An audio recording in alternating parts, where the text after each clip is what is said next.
Hello दोस्तों, 1 month plan हमने कल एंड कर दिया। सारा सिलेबस हर चीज मैंने आपको कल डिस्कस कर ली। आज से हम कंप्लीट रिटन एग्जाम्स की तैयारी करेंगे।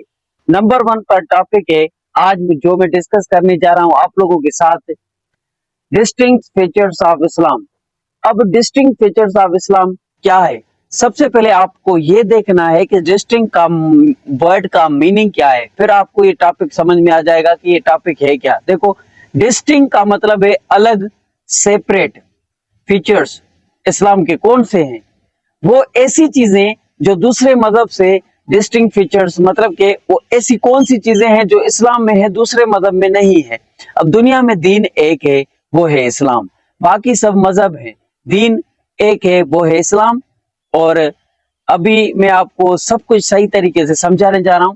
देखो, एक तरफ पे दुनिया के 4200 300 4200 या 4300 ये मजहब है दुनिया में, ठीक है।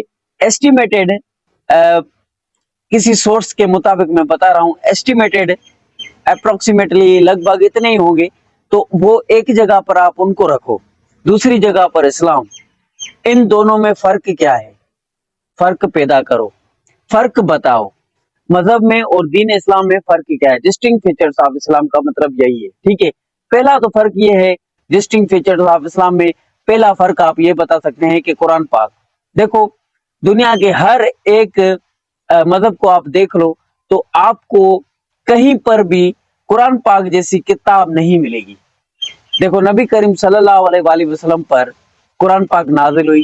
पहला डिस्टिंक्ट फीचर्स ये है इस्लाम का, जो कि दूसरे मजहब से इस्लाम को अलग करता है, वो है कुरान पाक, ठीक है। अब कुरान पाक में नबी करीम सल्लल्लाहु अलैहि वसल्लम पर जो कुरान पाक नाजिल हुआ वो ता कयामत तक रहेगा।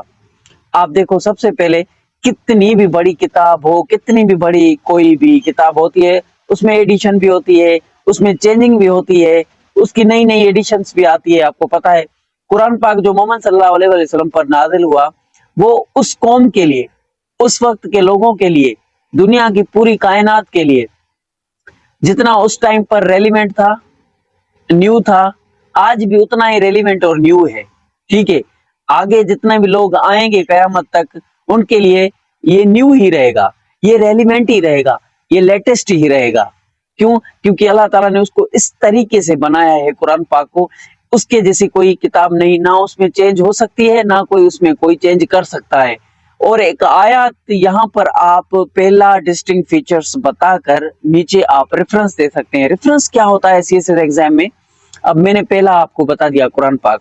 अब पहला डिस्टिंक्ट फीचर्स कुरान पाक है, और कुरान पाक की मैंने तो थोड़ी बहुत आपको एक्सप्लेनेशन कर दी कि ये बातें उनमें मौजूद हैं, जो कि दूसरे मतलब में ये चीजें मौजूद नहीं है, ठीक है, नंबर 1। और दूसरे नंबर पर आपको मैं बताता हूं कि अच्छा, आप बताएं, रेफरेंस की मैंने बात की कि रेफरेंस किस तरह से दिया जाता है पेपर में, तो वो यहाँ पर मैंने कुरान पाक के बारे में बता दिया कि पहला डिस्टिंक्ट फीचर्स इस्लाम को जो दूसरे मजहब से अलग करता है, वो पहला फीचर है, वो है कुरान पाक, ठीक है। अब कुरान पाक कैसे है?